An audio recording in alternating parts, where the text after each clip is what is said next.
ইরানে মাসব্যাপী যুদ্ধের হুমকি ট্রাম্পের। মধ্যপ্রাচ্য জুড়ে ইসরায়েল ও মার্কিন ঘাঁটিতে তেহরানের হামলা জোরদার, যোগ দিয়েছে হিজবুল্লাহ গোষ্ঠীও। ফ্লাইট ও ভিসা জটিলতায় চরম বিপাকে শাহজালালের যাত্রীরা, সরকারের দ্রুত হস্তক্ষেপ কামনা। চট্টগ্রামেও একই অবস্থা। গণপরিবহনে প্রধানমন্ত্রীর বৃহৎ একাধিক পরিকল্পনা, বাড়ানো হবে দ্রুতগতির রেল যোগাযোগ। বিশেষজ্ঞ অধ্যাপক শামসুল হকের সঙ্গে বৈঠক। ঐতিহাসিক পতাকা উত্তোলন দিবস আজ, পর্যায়ক্রমে বাতিল হবে ভুয়া মুক্তিযোদ্ধাদের নাম, ফিরে আনা হবে আর্থিক সুবিধা, জানিয়েছেন মন্ত্রী। দেখছিলেন ক্রাউন সিমেন্ট সংবাদ শিরোনাম। লক্ষ্য অর্জন না হওয়া পর্যন্ত ইরানে হামলা অব্যাহত রাখার ঘোষণা দিয়েছেন মার্কিন প্রেসিডেন্ট ডোনাল্ড ট্রাম্প। এমনকি দীর্ঘ 1 মাস যুদ্ধ স্থায়ী হওয়ারও হুমকি দিয়েছেন তিনি। ইরানের অন্তত 1000 লক্ষ্যবস্তুতে হামলা চালিয়েছে ইসরায়েল ও যুক্তরাষ্ট্র। শত শত মানুষ হতাহতের পাশাপাশি ক্ষতিগ্রস্ত হয়েছে বেতার, টেলিভিশন ও হাসপাতাল ভবন। জবাবে ইসরায়েল ও মধ্যপ্রাচ্যের ঘাঁটিগুলোতে হামলা বাড়িয়েছে ইরান, যোগ দিয়েছে লেবাননের ইরান সমর্থিত হিজবুল্লাহ গোষ্ঠী। ইরানে হামলার হুমকি দিয়েছে ফ্রান্স, জার্মানি ও যুক্তরাজ্য। এতে মধ্যপ্রাচ্যে যুদ্ধ পরিস্থিতি আরও বিস্তৃত হওয়ার শঙ্কা করছেন বিশ্লেষকরা। আগামী 2-3 দিনের মধ্যেই নতুন সর্বোচ্চ নেতা পেতে যাচ্ছে ইরান। শহীদ আরাফাতের ডেস্ক রিপোর্ট। সময় গড়ানোর সাথে সাথে জটিল হচ্ছে মধ্যপ্রাচ্যের যুদ্ধ পরিস্থিতি। ইসরায়েল ও যুক্তরাষ্ট্রের সাথে ইরানের রক্তক্ষয়ী যুদ্ধে এবার যোগ দিয়েছে ইরান সমর্থিত লেবাননের হিজবুল্লাহ গোষ্ঠী। ইরানের সর্বোচ্চ নেতা আয়াতুল্লাহ আলী খামেনি হত্যার প্রতিশোধ নিতে সোমবার ভোর হওয়ার আগে ইসরায়েলের হাইফা শহর লক্ষ্য করে মিসাইল হামলা চালায় হিজবুল্লাহ যোদ্ধারা। জবাবে লেবাননের রাজধানী বৈরুত সহ আশেপাশের শহরগুলোতে রকেট হামলা চালায় ইসরায়েল। চলছে দুই পক্ষের পাল্টাপাল্টি হামলা। লক্ষ্য অর্জন না হওয়া পর্যন্ত ইরানে হামলা অব্যাহত রাখার ঘোষণা দিয়েছেন মার্কিন প্রেসিডেন্ট ডোনাল্ড ট্রাম্প। সব হিসাব কষে রবিবার ডেইলি মেলকে সাক্ষাৎকারে ট্রাম্পে লক্ষ্য অর্জনে 1 মাসের সময় বেঁধে দেন।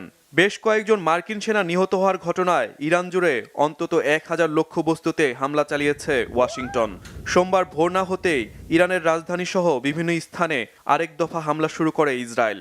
এর মধ্যে উচ্চ পর্যায়ের অর্ধশতাধিক নেতাসহ শত শত নাগরিক নিহত হয়েছে। ক্ষতিগ্রস্ত হয়েছে জাতীয় বেতার ও টেলিভিশন সহ একাধিক হাসপাতাল ও পুলিশ ভবন।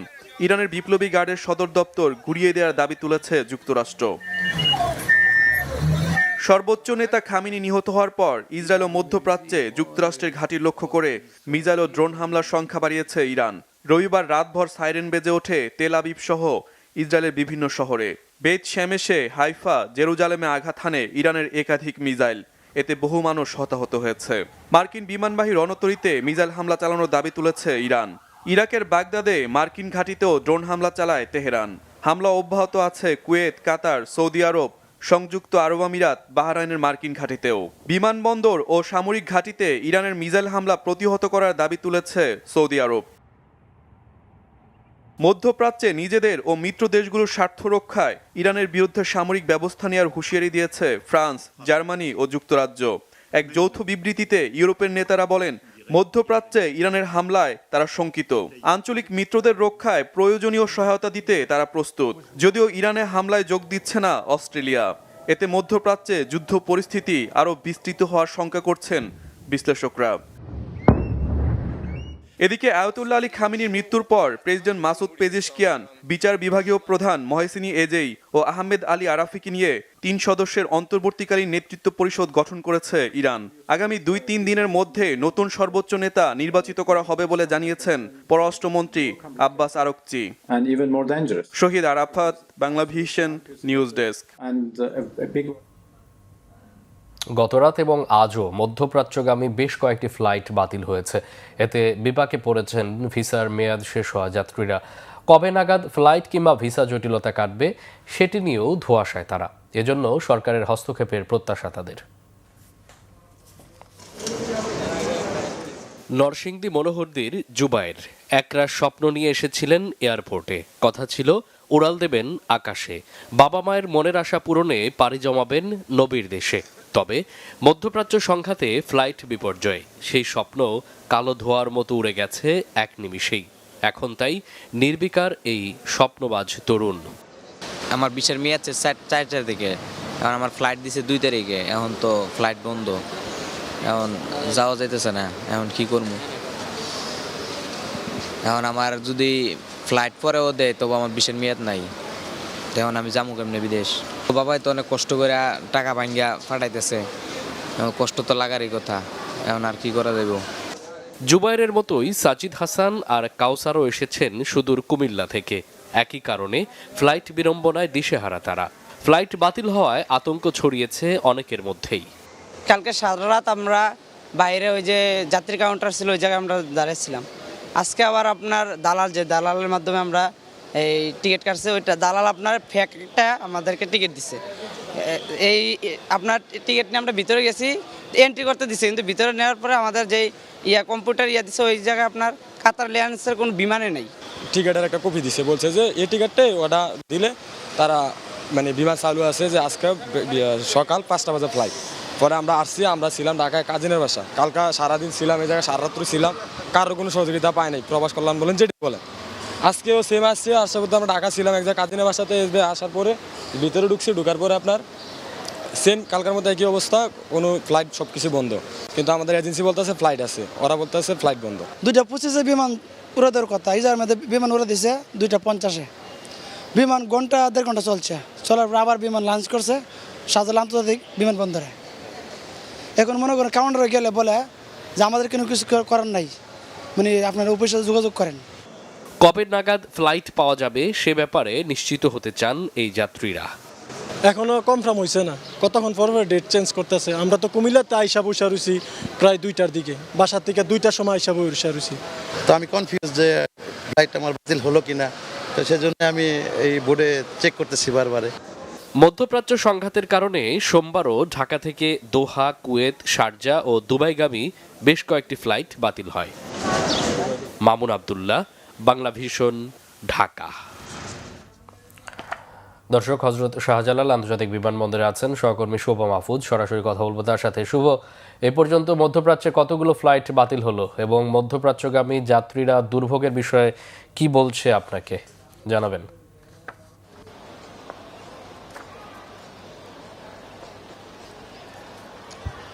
মামুন, আপনি জানেন যে ইরান ইসরায়েল যুক্তরাষ্ট্রের যে সংঘাত, এই সংঘাতের পর থেকেই গত 28 ফেব্রুয়ারি থেকে এই পর্যন্ত মোট 102টি ফ্লাইট বাতিল হয়েছে। এর মধ্যে 28 ফেব্রুয়ারি 30টি, গতকাল 1 মার্চে ছিল হচ্ছে 40টি, আর আজকে 39টি ফ্লাইট এখন পর্যন্ত বাতিল হয়েছে। সব মিলে মোট 102টি ফ্লাইট বাতিল হয়েছে। আমরা সকাল থেকেই বিমানবন্দরে অবস্থান করছি। এখানে বিভিন্ন রুটের বিভিন্ন দেশের যাত্রীরা কিন্তু এখানে বেশ ভোগান্তির মধ্যে পড়েছেন। অনেকে এখানে 2 দিন যাবতই অবস্থান করছেন। তারা ক্ষোভ প্রকাশ করেছেন, আসলে যেই জায়গা থেকে, যেই এজেন্সি থেকে তাদেরকে তথ্য দেওয়ার কথা তারা ঠিকমতো তথ্য দেয়নি, এর ফলে তারা এখানে অবস্থান করছেন। কাউকে বলছেন সকালে আসার পর বলছেন বিকালে পর্যন্ত থাকার জন্য, আবার বিকালে বলছে রাতে। এভাবে তাদেরকে বিভিন্ন তথ্য সরবরাহের কারণে তারা এখানে অবস্থান করছেন। মূলত এই সৌদি আরব যে ফ্লাইটগুলো চালু রয়েছে সেগুলো হচ্ছে একেবারেই সরাসরি ঢাকা থেকে সৌদি আরবের যে ফ্লাইটগুলা, সৌদি এয়ারলাইন্স বা বিমান বাংলাদেশ এয়ারলাইন্সের ওই ফ্লাইটগুলাই কিন্তু চলছে। কিন্তু অন্যান্য ফ্লাইট, ট্রানজিট যে ফ্লাইটগুলো, বিশেষ করে যেসব ফ্লাইট ইন্ডিয়া হয়ে এরপর সৌদি আরব যাবে, ওই সব ফ্লাইট সবগুলো কিন্তু ক্যান্সেল করা হয়েছে।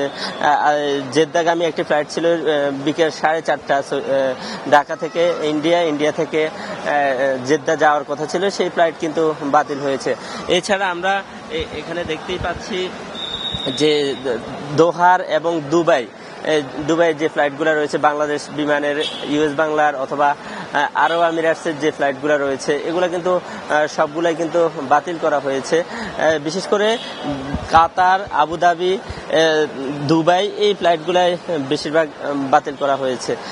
এর মধ্যে কাতার এয়ারলাইন্সের আছে, এয়ার ইন্ডিগো আছে, দুবাই, আরব আমিরাটসের যে ফ্লাইটগুলো রয়েছে সেগুলো কিন্তু বাতিল করা হয়েছে।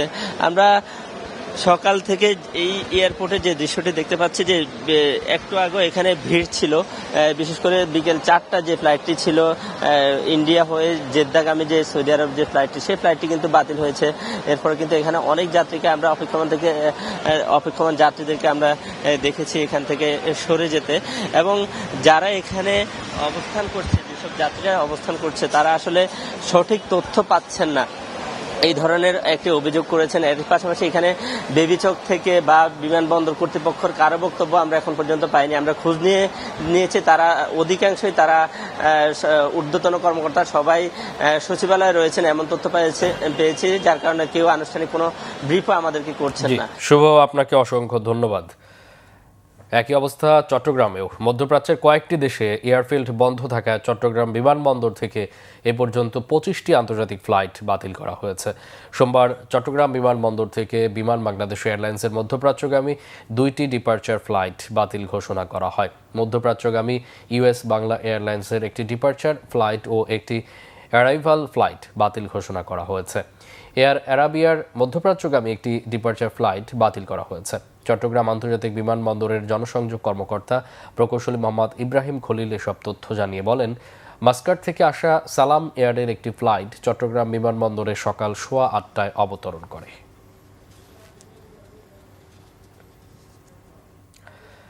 গণপরিবহন আধুনিকায়ন ও মানুষের দুর্ভোগ কমাতে একাধিক বড় উদ্যোগের পরিকল্পনা নিয়েছেন প্রধানমন্ত্রী তারেক রহমান। সকালে সচিবালয়ে পরিবহন বিশেষজ্ঞ অধ্যাপক শামসুল হকের সঙ্গে বৈঠকে তিনি এসব পরিকল্পনার কথা জানান।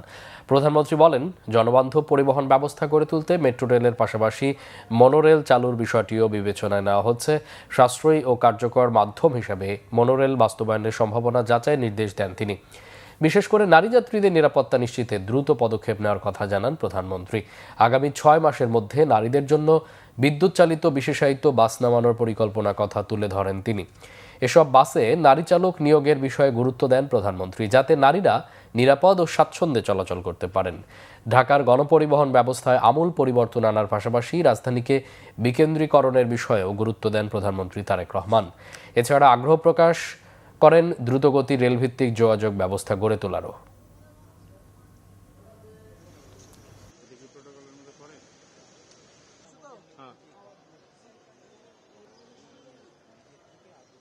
উনি এখন ঘিঞ্জি এলাকাগুলি, অপরিকল্পিত এলাকাগুলিতে যেখানে মেট্রো যাবে না,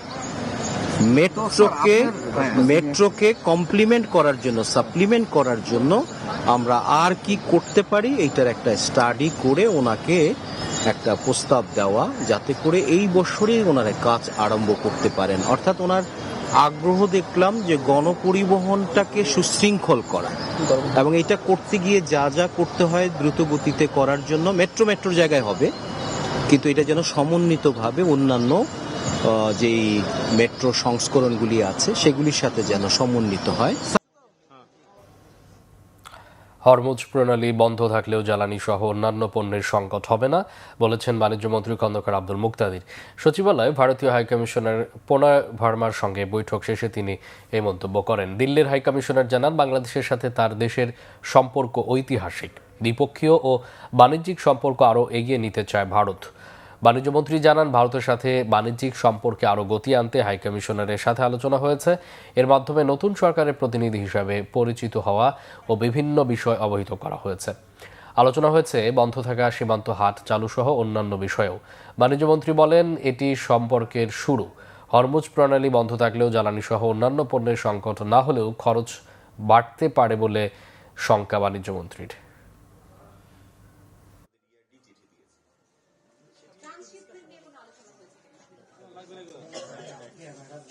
যদি হরমুজ প্রণালী বন্ধই হয়ে যায় লম্বা সময়ের জন্য, এত আশঙ্কার মধ্যে আমি যাব না। কারণ যদি দেখা যায় যে আগামী 2-1 দিন বা 2-4 দিনের মধ্যে জিনিসটার একটা সমাপ্তি ঘটে, তাহলে তো স্বাভাবিকতা আবার আমরা ফেরত আসবো।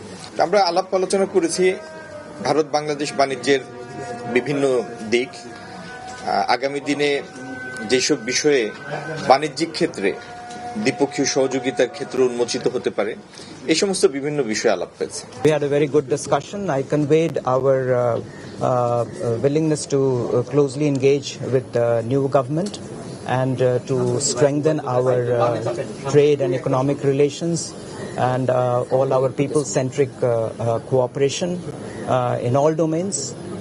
By working together in a positive, constructive and forward-looking manner based on mutual interest and mutual benefit. July যোদ্ধা ও শহীদ জুলাই পরিবারগুলোর আর্থিক অনুদান ও পুনর্বাসন করতে নির্দেশ দিয়েছেন প্রধানমন্ত্রী তারেক রহমান। সচিবালয়ে প্রধানমন্ত্রীর সাথে বৈঠকের পর সাংবাদিকদের একথা বলেন মুক্তিযুদ্ধ বিষয়ক মন্ত্রী অবসরপ্রাপ্ত মেজর হাফিজ উদ্দিন আহমদ। তিনি জানান, ভুয়া মুক্তিযোদ্ধাদের নাম পর্যায়ক্রমে বাতিল করা হবে, ফিরিয়ে আনা হবে আর্থিক সুবিধা। জুলাই যোদ্ধাদের কল্যাণের ব্যাপারে মাননীয় প্রধানমন্ত্রী অত্যন্ত কনসার্ন। তিনি জানতে চেয়েছেন এখন পর্যন্ত কি কি ব্যবস্থা নেওয়া হয়েছে। তার বাবা মারা গেছে, সেজন্য ছেলেটা যাতে একেবারে স্কুল ড্রপ আউট হয়ে অশিক্ষিত না হয় তার শিক্ষার ব্যাপারে গুরুত্ব নিয়েছেন। আর তার পুনর্বাসন যেটা, কি ধরনের, যার ধরনের হাত নাই পা নাই কিন্তু মোটামুটি কর্মক্ষম আছে, কি ধরনের প্রজেক্ট দিলে আমরা বিআরডিবি বা অন্যান্য সংস্থার মাধ্যমে যাতে তারা মোটামুটি সচ্ছলভাবে স্বচ্ছন্দের সাথে সরকার পরিচালনা করতে পারে, সেজন্য তিনি সাজেশন দিয়েছেন। তারা যাতে তাদের পুনর্বাসনের ব্যাপারে তিনি উদ্বিগ্ন, এবং সে ব্যাপারে আমাদের যেসব স্কিম রয়েছে সেগুলোর ব্যাপারে আমরা তাদেরকে প্রধানমন্ত্রীকে ব্রিফ করেছি। নির্বাচনে কারচুপির অভিযোগ এনে বিএনপির কুড়িগ্রাম 2 আসনের প্রার্থী সোহেল হোসেন কায়কোবাদ, রংপুর 6-এ সাইফুল ইসলাম, রংপুর 4-এ ইমদাদুল হক ভরসা ও রাজশাহী 1 আসনের অবসরপ্রাপ্ত মেজর জেনারেল মোহাম্মদ শরীফ উদ্দিন হাইকোর্টে মামলা করেছেন। বিএনপি প্রার্থীদের আনা কারচুপির অভিযোগের প্রেক্ষিতে কুড়িগ্রাম 2, রংপুর 6, রংপুর 4 ও রাজশাহী 1-এর ব্যালট পেপার ও রেজাল্ট শিট হেফাজতে নেওয়ার নির্দেশ দিয়েছেন ট্রাইব্যুনাল। এর আগে রবিবার বিএনপির পক্ষ থেকে করা একই অভিযোগ আমলে নিয়ে রাজশাহী 4 ও পাবনা 4 আসনের ব্যালট পেপার ও ফলাফলের রেজাল্ট শিট হেফাজতে নেওয়ার নির্দেশ দেয় বিচারপতি জাকির হোসেনের নেতৃত্বাধীন আপিল ট্রাইব্যুনাল। একই সঙ্গে এ বিষয়ে 11 মে পরবর্তী শুনানির তারিখ দেওয়া হয়। এর আগে ঢাকা 6, 7 ও গাইবান্ধা 4 আসনে কারচুপির অভিযোগ এনে হাইকোর্টে আবেদন করেছে বাংলাদেশ জামাত ইসলামী। আজ 2রা মার্চ জাতীয় পতাকা উত্তোলন দিবস। 1971 সালের এই দিনে ঢাকা বিশ্ববিদ্যালয়ের কলাভবন চত্বরে বাংলাদেশে প্রথমবারের মতো জাতীয় পতাকা উত্তোলন করেছিলেন ডাকসুর তৎকালীন ভিপি আসম আব্দুর রব। দিবসটি স্মরণে সোমবার আলোচনা সভায় অংশ নিয়ে এর রাষ্ট্রীয় স্বীকৃতির দাবি জানিয়েছেন দেশের বিশিষ্টজনেরা। নাবিল জাহাঙ্গীরের রিপোর্ট। 1971 সালের 2রা মার্চ জাতীয় পরিষদের অধিবেশন স্থগিতের প্রতিবাদে এদিন ঢাকা বিশ্ববিদ্যালয়ের কলাভবনের বটতলায় স্বাধীন বাংলাদেশের মানচিত্র খচিত পতাকা উত্তোলন করেন তখনকার ডাকসুর ভিপি আসম আব্দুর রব। ঐতিহাসিক জাতীয় পতাকা উত্তোলন দিবস স্মরণে সোমবার জাতীয় প্রেসক্লাবে আলোচনা সভা আয়োজন করে জাতীয় সমাজতান্ত্রিক দল জাসদ। সভায় দিবসটির গুরুত্ব তুলে ধরে এর রাষ্ট্রীয় স্বীকৃতির দাবি করেন বক্তারা। মুক্তিযুদ্ধের চেতনায় মানবিক ও গণতান্ত্রিক বাংলাদেশ বিনির্মাণে প্রচলিত শাসন কাঠামোর সংস্কারে বর্তমান সরকারকে আহ্বান জানান বক্তারা। সংস্কারের পদ্ধতি নিয়ে আলাপ করতে পারবো, কিন্তু সংস্কারের কি আসলে বাস্তবায়ন হবে সবাই মিলে এখনো ঠিক করার সময় আছে যে অন্তত কি পরিবর্তন না করলে বাংলাদেশ যে জন্য লড়াই করছে সেই লড়াই আবারও এরকম বেহাত হয়ে যাবে। অফুরন্ত সম্ভাবনা সৃষ্টি হবে বাংলাদেশে যদি সরকার সঠিক নীতিগুলো নিতে পারে, এবং আমাদের মধ্যে 24শে গণ অভ্যুত্থানের মধ্য দিয়ে যে জাতীয় ঐক্য সৃষ্টি হয়েছিল সেই ঐক্যটাকে কিন্তু ধরে রাখতে হবে। পরিস্থিতিটা এমন সময় এমন যে আমি মনে করি এখন অনেক কিছু ভাববার আছে। আচ্ছা বলেন তো, দেশের রাজনীতি এখন কোথায় দাঁড়িয়েছে? আগে তো ছিল এটা সরকারি দল, এটা বিরোধী দল। এখন সরকারি দল চিনছেন, বিরোধী দল চেনেন, সংসদে চিনছেন। কারা এত বেশি ভোট পেয়ে জিতেছে সেই সংসদের বিরোধী দলরা কি বলছেন? আলোচনা সভায় অংশ নিয়ে বিএনপি নেতা ও ঢাকা দক্ষিণ সিটি কর্পোরেশনের প্রশাসক আব্দুস সালাম বলেন, বিএনপি ইতিহাসের সঠিক মূল্যায়নে বিশ্বাসী। দ্বিধা দ্বন্দ্ব থাকার কোনো কারণ নাই। বিএনপি এটাকে ওন করে। বিএনপি ইতিহাস বিকৃতিতে বিশ্বাস করে না। ইতিহাস বিকৃতিটা করতে গেছে এটা আমরা সবাই সাক্ষী। যদি ইতিহাস বিকৃতি করা না হতো তাহলে বিএনপির জন্ম হতো না। ইতিহাস বিকৃতি করে যখন দেশটাকে একদলীয় বানানো হয়েছিল তার প্রতিবাদেই যখন দেশটা আবার স্বাধীনতা হারাতে বসেছিল তখনই 7ই নভেম্বর আমরা ঘটিয়েছিলাম যে রাষ্ট্র কাঠামোর প্রত্যেকটা অঙ্গ প্রত্যঙ্গ আজকে ধ্বংস হয়ে গেছে। আজকে দলীয়করণের নামে স্বাভাবিকভাবে আজকে বিএনপি যাতে আবার সেই পথে না যায় সেটার জন্য তো আপনাদেরকে সহযোগিতা দরকার। দিবসটি উপলক্ষে সকালে ঢাকা বিশ্ববিদ্যালয়ের ঐতিহাসিক বটতলায় পতাকা উত্তোলন ও আলোচনা সভা আয়োজন করে বিশ্ববিদ্যালয় কর্তৃপক্ষ। তবে অসুস্থ থাকায় প্রধান অতিথি আসম আব্দুর রব সেখানে উপস্থিত থাকতে পারেননি। নাবিল জাহাঙ্গীর, বাংলা ভিশন, ঢাকা। রাজশাহীর পুঠিয়ায় ডাকাত সন্দেহে একজনকে পিটিয়ে হত্যা করেছে গ্রামবাসী। গুরুতর আহত অবস্থায় 7 জন। ভোরে উপজেলার পলাশী গ্রামে এই ঘটনা ঘটে। একটি ট্রাকে 8 জন ঘরের তালা কাটার যন্ত্র এবং দেশীয় অস্ত্রসহ গ্রামটিতে ঢোকে। গ্রামবাসীর সন্দেহ হলে তাদের আটক করে বেধড়ক পিটুনি দেয়। এ সময় তাদের সঙ্গে থাকা পিকআপ ভ্যানটি পুড়িয়ে দেয় বিক্ষুব্ধ জনতা। আশঙ্কাজনক অবস্থায় আহতদের উদ্ধার করে হাসপাতালে নেওয়া হয়। সেখানে ডাকাত দলের সদস্য শাহিনকে মৃত ঘোষণা করেন চিকিৎসক। তার বাড়ি রাজশাহীর দুর্গাপুরের মারিয়া গ্রামে। অন্য 7 জনকে রাজশাহী মেডিকেলে চিকিৎসা দেওয়া হচ্ছে। সংবাদ শেষ করব ক্রাউন সিমেন্ট শিরোনামগুলো আরেকবার জানিয়ে।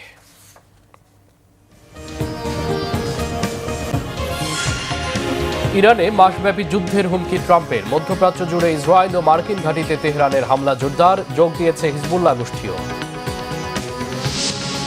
ফ্লাইট ও ভিসা জটিলতায় চরম বিপাকে শাহজালালের যাত্রীরা। সরকারের দ্রুত হস্তক্ষেপ কামনা। চট্টগ্রামেও একই অবস্থা। গণপরিবহনে প্রধানমন্ত্রীর বৃহৎ একাধিক পরিকল্পনা। বাড়ানো হবে দ্রুতগতির রেল যোগাযোগ। বিশেষজ্ঞ অধ্যাপক শামসুল হকের সঙ্গে বৈঠক। ঐতিহাসিক পতাকা উত্তোলন দিবস আজ। পর্যায়ক্রমে বাতিল হবে ভুয়া মুক্তিযোদ্ধাদের নাম। ফিরিয়ে আনা হবে আর্থিক সুবিধা, জানিয়েছেন মন্ত্রী। দর্শক, এই ছিল এখনকার মতো। পরে সংবাদ বিকেল 4টায়। এর আগে 3টায় রয়েছে নিউজ টপ 10 দেখার আমন্ত্রণ রইল। এতক্ষণ সাথে থাকায় অসংখ্য ধন্যবাদ।